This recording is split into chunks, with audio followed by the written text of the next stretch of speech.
Good Thursday morning. This is 106.1 KYVZ. Joe Vazurek visiting with Ag Meteorologist Chris Schramek at Decision Weather and Atwood, as well as WeatherValet. Chris, after a hot one yesterday, things cooling off some today.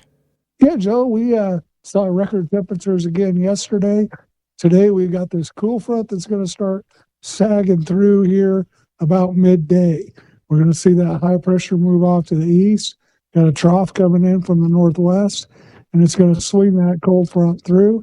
We'll see temperatures in the 70s north of it, 80s and 90s again to the south of I-70 mostly, and we'll see a red flag warning in those counties along and south of I-70 as well.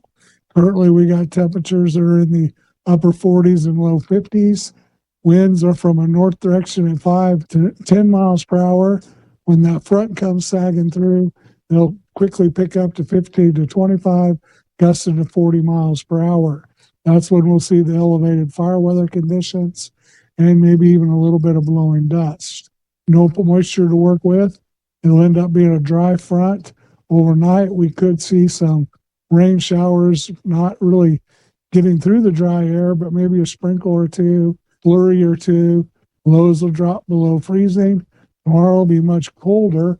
We'll see temperatures in the middle 50s, those northwesterly winds at 10 to 20 miles per hour, and overnight lows dropping below freezing again.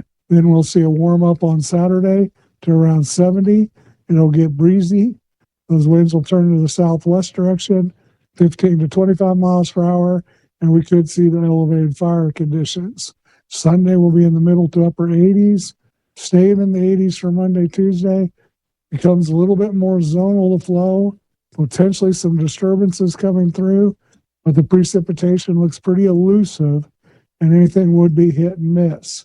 So we do expect to be dry for the most part through Tuesday, and with those 80-degree temperatures and the breezy conditions, fire weather and the drought intensification will continue.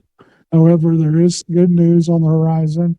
There's a system on Wednesday, Thursday, could bring some rain or snow, especially to the north. Temperatures will drop into the 60s and 50s, overnight lows in the upper 20s and low 30s, and then a couple more systems to follow through the 7th and 8th, could bring some rain to the area. Once again, that's Ag Meteorologist Chris Schramek at Decision Weather and Atwood, as well as WeatherValet for 106.1 KYVZ. I'm Joe Vazurek.